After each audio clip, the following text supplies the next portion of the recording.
അല്ല, ഞാനതിന് അതിൻ്റെ ക്വാളിറ്റിയെ പറ്റി പറയാൻ ഞാൻ ആളല്ല.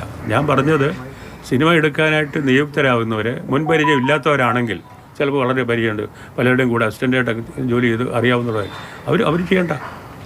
മുൻപരിചയം ഇല്ലാത്തവർ അവർക്ക് വേണ്ടിയിട്ട് നിർബന്ധമായിട്ട് ഈ ഒരു 2-3 ആഴ്ചത്തെ ഓറിയൻറ്റേഷൻ കൊടുക്കണം. അപ്പോൾ അവർ എക്യൂപ്ഡ് ആവും. അവിടെ പ്രവൃത്തി ചെയ്യാനായിട്ട് അവർക്ക് അതിനുള്ള തൻ്റെ ഇടവും അതിനുള്ള അറിവും സമ്പാദിക്കും. അത്രയും പോസിറ്റീവായ ഒരു കാര്യം പറഞ്ഞതിനെ അങ്ങനെ നെഗറ്റീവ് ആക്കി എടുക്കുന്നത്. മറ്റൊരു പരാമർശം, ചാലയിൽ നിന്നുള്ള തൊഴിലാളികൾ IFFKയിൽ ഇടിച്ചു കയറിയെന്നും അതിൽ ദൃശ്യങ്ങളുണ്ട്, അതുകൊണ്ടാണ് ഇടിച്ചു കയറിയെന്നും പറഞ്ഞു. അതിനെതിരെ തൊഴിലാളികൾ രംഗത്തെത്തിയിട്ടുണ്ട്. അപ്പോൾ അവർ വൈകിട്ട് പ്രതിഷേധിക്കുന്നുമുണ്ട്. അവരെ അധിക്ഷേപിക്കുന്നു എന്നാണ് അവർ പറയുന്നത്. ഞാൻ അധിക്ഷേപിച്ചാലല്ലോ, അവർ ഇടിച്ചു കയറിയല്ലേ, അവർ കഥ പൊളിക്കായിരുന്നു. ഞാൻ കണ്ടതല്ല. ഞാൻ ആ തിയേറ്ററിനകത്തിരിക്കുമ്പോൾ പുറത്ത് ഭയങ്കര ഇടിയും ബഹളവും കേൾക്കുന്നു. എന്താണെന്ന് അന്വേഷിച്ചപ്പോൾ ചാലയിൽ നിന്ന് വന്ന തൊഴിലാളികളാണ് അവർ പിന്നെ ഈ കഥ ഇടിച്ച് തകർക്കുകയാണ് എന്ന് പറഞ്ഞ ആളുകൾ അവിടെ സംസാരിച്ചു. അതിനപ്പുറമായിട്ട് എനിക്ക് അറിഞ്ഞുകൂടാ.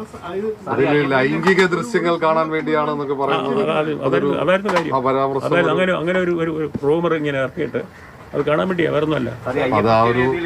അവരൊരു വിഷമിപ്പിക്കുന്നതിന് തുല്യല്ലേ അതൊരു. അതായിരുന്നു അട്രാക്ഷൻ. അതായിരുന്നു. ഞാനിപ്പോൾ പുതുതായിട്ട് ഉണ്ടാക്കി പറയാൻ പറ്റുള്ളൂ. അന്നത്തെ സംഭവമാണ് ഞാൻ പറഞ്ഞത്. സിനിമ സ്വാഭാവികമായും സിനിമയുടെ ഭാഗമാണ്.